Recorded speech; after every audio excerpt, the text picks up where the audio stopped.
Nu vil jeg gennemgå en fuld hjulkalibrering.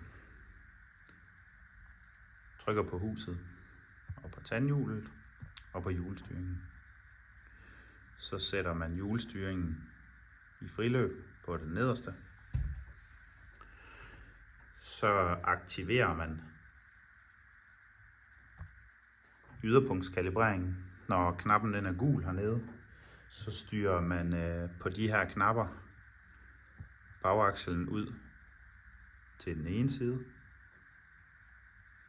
indtil den er helt ude i fuld styreudslag, og så trykker man på den anden, indtil den er helt ude i fuld styreudslag. Det samme gør sig gældende for den anden aksel, helt ud til den ene side, og helt ud til den anden side. Så trykker man her, og trykker flueben.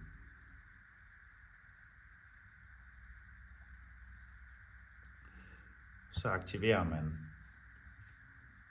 mastervinklen, sensoren. Når den er aktiveret, så drejer man helt til den ene side.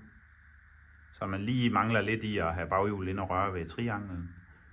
Og det gør man ligeledes til den anden side.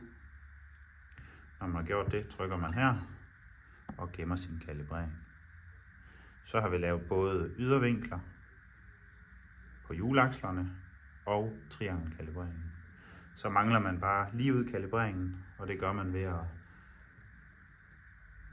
køre vogntoget lige ud, mens der står friløb aktiv heroppe. Og når alle aksler holder lige ud,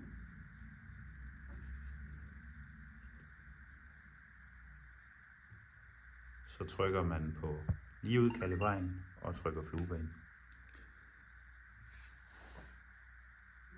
Nu er hjulstyringen kalibreret, og når man går ud på markmenuen, så skulle den gerne gå i auto.